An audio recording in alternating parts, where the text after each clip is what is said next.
Hi, Christian. It's Sam Vandenberg speaking here. I'm the original Pete Twist. From Round the Twist? From Round the Twist. Get in. Finally, you know, last week I was talking about a Dream 5. I wanted someone from the strangest TV show I've got to learn about since moving here to Australia, Round the Twist. So, out of the... because it ran for like 15-odd years. Which season are you then, Sam? So I was the original. I was season 1, the Pete Twist. But it's been played forever and ever, I believe. So who asked you to give us a call?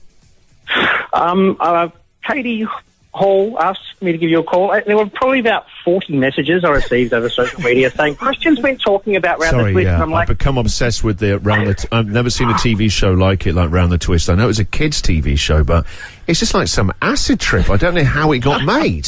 It's so... Absolutely. Some of the strangest storylines that you remember from it? Well, I had lipstick that meant that every girl that I came in contact wanted to kiss me, whether they were my sister at the time, Tamsin, who played my sister. I mean, normally when you hear about a story like this, you go, it was a very different time, but it was only like the mid-90s. Well, I actually put something up the other day, a photo on Facebook of myself and Judith McGrath and a dragon and the director and a hospital bed, and I'm covered in bird poo. And I wrote, well, I thought times were weird back then, and COVID times are much weirder. But it was a real snapshot of my life. How's this happening? You know. But Sam, please tell me more. What do you mean? Tell me about the dragon and the bird poo episode. Then what happened in that?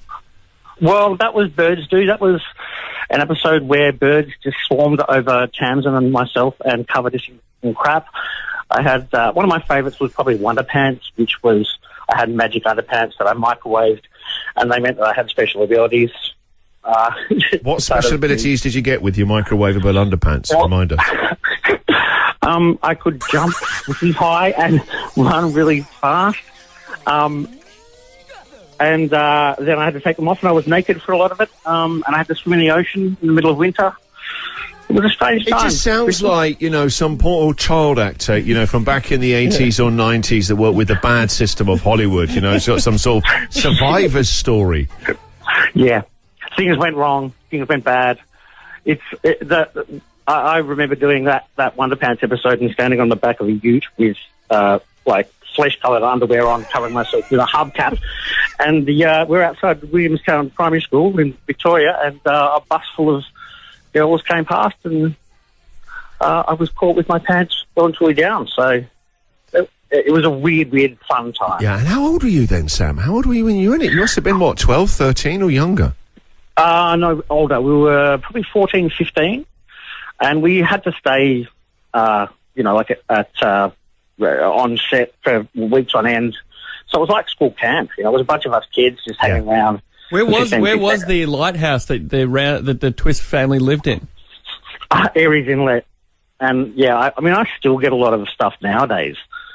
30 years on. It's a 30-year anniversary, actually, of the airing last week. So really? I still get a lot of people sort of coming up and whenever I say something, they say without my pants after I say it because that was their favourite episode. Or do you know what, Sam? Just listen to this. I'm surprised that, you know, we live in the world of merchandise. Why aren't you selling your own underpants, okay? The microwavable one, the Pete Twist underpants. Also, why aren't you doing your own guided tours of that lighthouse? Says you make a fortune. Go round the Twist with Pete Twist. You are hired. I'm going to be your marketer, your brand consultant.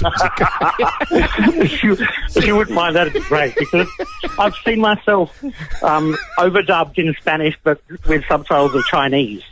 So because it went all around the world. We even had it. Yeah, we had it in the UK. Well, the UK, I had more fan mail from the UK than anywhere else. I remember seeing it in the UK, and it was in the 90s when we got it, so I wasn't a teenager. I remember just thinking, Australia, you know, it was like fired under. What the hell is that?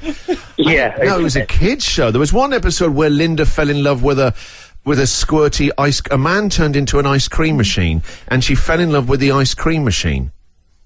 Yeah, we've all been there. All right, so listen, we're up against the news headlines here, Sam. It's lovely to chat to someone from the great show that was The Twist. What is the charity? You're supporting a charity, Sam? Yeah, I am. It was Father's Day on Sunday, and it's not ironically, just coincidentally, my dad's getting some prostate cancer results today. So we're hoping it's all going to be good. We think it's going to be good, and so I'd like to nominate Movember. Sorry, you just cut out there. Well, the name of the charity is? Movember. Oh, Movember. All right, yeah, they're in our building. They do great work. Fantastic They charity. do, Yeah, they've done quite a few things with us, actually. All right, now, the way this works, Sam, is every celebrity that we hear from, they leave a question for whoever we get called from next. Yours comes from the last person we had on the show yesterday, Daryl Braithwaite. Here's your question from Daryl. What would be their cure for a hangover? My best one is salt and vinegar chips, and you just graze on them all day long. Just a constant supply of chips coming from your underpants, yeah? Yeah, of course. I'm telling you, sell those Wonder Pants. And we need a question from you. Well, given it's a public forum, perhaps who was the first person you kissed? Okay, who was the first person you kissed? It has been a real treat talking to you, Sam. Thank you so much for giving us a call. I'll be in touch after the show about my fees to become on board as your brand consultant, okay? I don't care what it is. Go round the twist with Pete Twist.